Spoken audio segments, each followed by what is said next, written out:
By 1942, a British mother could look at a week's ration and see almost nothing. 1 egg, 2 ounces of cheese, about 50 grams, a scrape of butter, a little tea, a little sugar, and meat measured by price instead of appetite. And yet, something strange happened. With sweets scarce, meat limited, and every ounce watched, Britain's wartime diet turned out healthier than anyone expected. Families had less choice, but more balance, less luxury, but less waste. Number 4 on this list came from one of the strangest food campaigns in British history. A vegetable mascot, a blackout myth, and a secret wartime advantage the government did not want Germany to understand.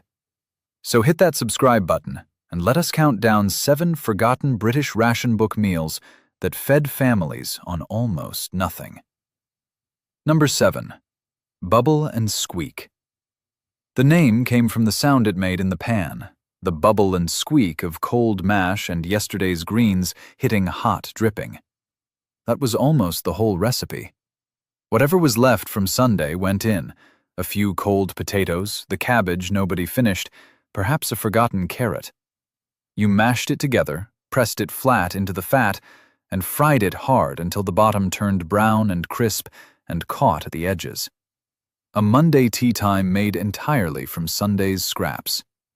It cost nothing because everything in it had already been paid for. For a family stretching a small meat ration across 5 mouths, throwing food away was unthinkable. The crispy bits were fought over. The burnt edges were the best part. Today you might find Bubble and Squeak on a brunch menu with a poached egg and a price that would have made your great-grandmother laugh. Back then, your Nan just called it Monday tea. Number 6. Mock goose. There was no goose. That was the joke and the genius all at once. With a real Sunday roast out of reach for many families, British cooks learned to imitate the dinners they missed. Mock goose was made from lentils, sliced potato, apple, sage, and onion, baked together until the top turned golden and the kitchen smelled, near enough, like a roast.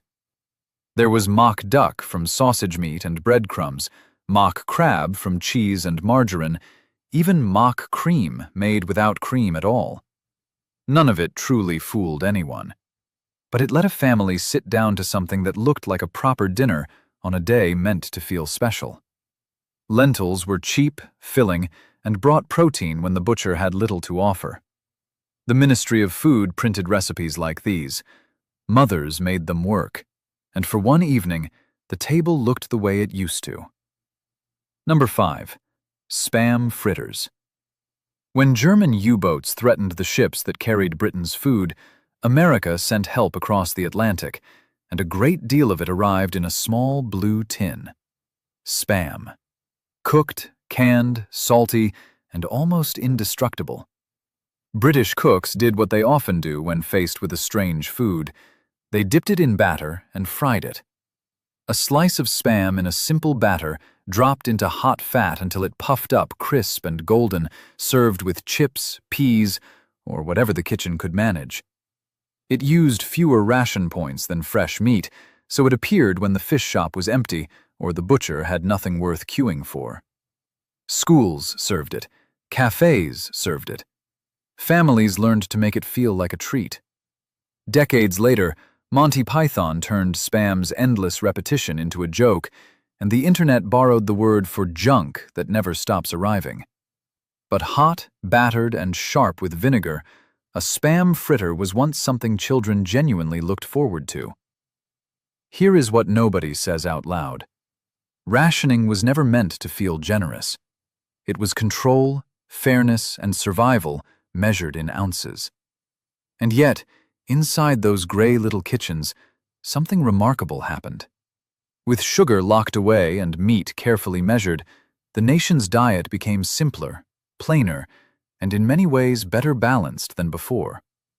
Mass hunger was avoided because everyone was supposed to get a fair share. Rich or poor, you stood in the queue. Rich or poor, the ration book mattered. These meals were not invented by chefs chasing flavor. They were invented by families trying to keep an island alive while the bombs came down. Then the war ended. The food companies arrived. Tinned puddings, frozen dinners, packet mixes, breakfast cereals with more sugar than any wartime child could have imagined. And quietly, the old message changed. A modern family does not cook like this anymore. Within a generation, we forgot that the people who had the least often knew the most about making food go far. Number 4. Dr. Carrot Pudding and the Great Carrot Campaign. Carrots were one of the foods Britain could grow in huge numbers. They were cheap, useful, and much easier to get than sugar, sweets, or tropical fruit. So the Ministry of Food gave the humble carrot a public face. Dr. Carrot, the children's best friend. Posters, recipes, and radio talks encouraged families to eat more carrots. The public was told carrots could help people see better in the blackout. There was some truth in the idea that vitamin A mattered for eyesight, but carrots did not give ordinary people night vision. The carrot story also helped distract from a secret wartime advantage: radar. Meanwhile, children were handed raw carrots instead of ice lollies. Mothers grated them into puddings, cakes, and flans, using their natural sweetness to replace sugar that simply was not there. There was carrot fudge, carrot jam, carrot pudding, even a drink called carolade. Some of it was clever, some of it was grim, but it cost next to nothing. And for a few years, the carrot became the only vegetable in Britain with its own propaganda department. Number 3. The eggless wartime cake. Picture baking a birthday cake with no eggs, very little sugar, and barely any fat. British mothers did it anyway. The trick was vinegar and bicarbonate of soda. Together, they fizzed and lifted the cake in place of the eggs you simply did not have. Grated carrot or soaked dried fruit brought sweetness. A little spice, if you were lucky, made it feel less plain. It came out dense, dark, and honest. Shop-bought cakes could not be finished with wasteful sugar icing, and at home, most families would never spend precious sugar on decoration.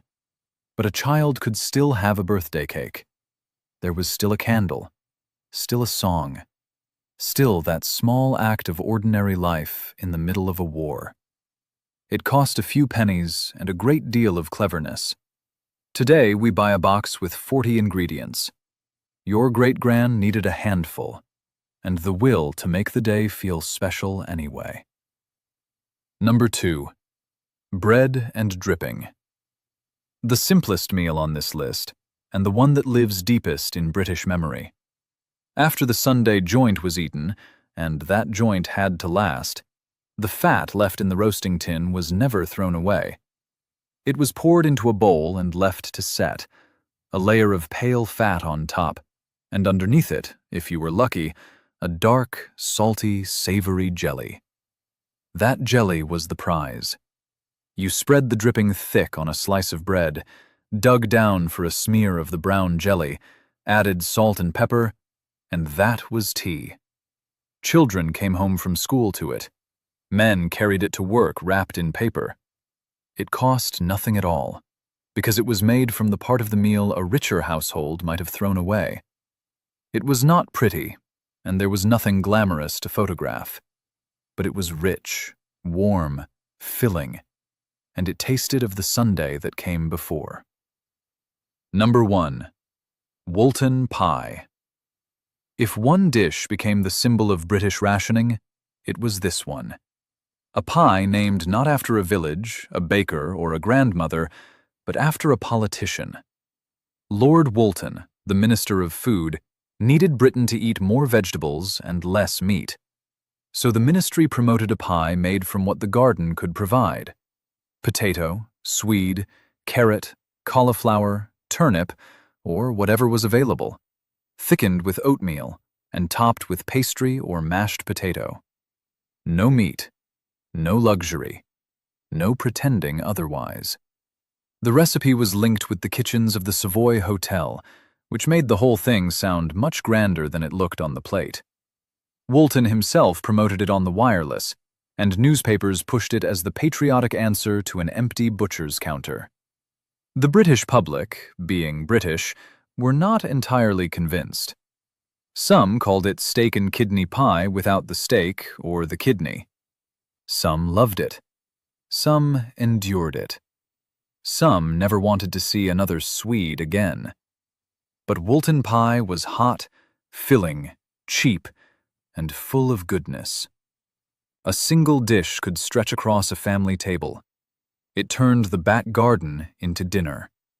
For years, it was the taste of a country refusing to go hungry. Not because it had plenty, but because it had learned how to make almost nothing count.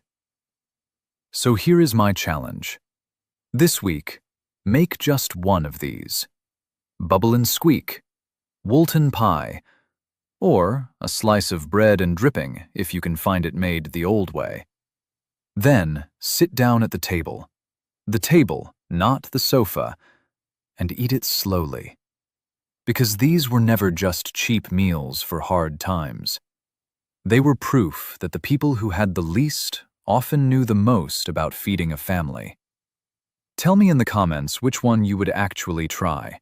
And if your nan, your gran, or your mam still made any of these, tell us where in Britain your family is from.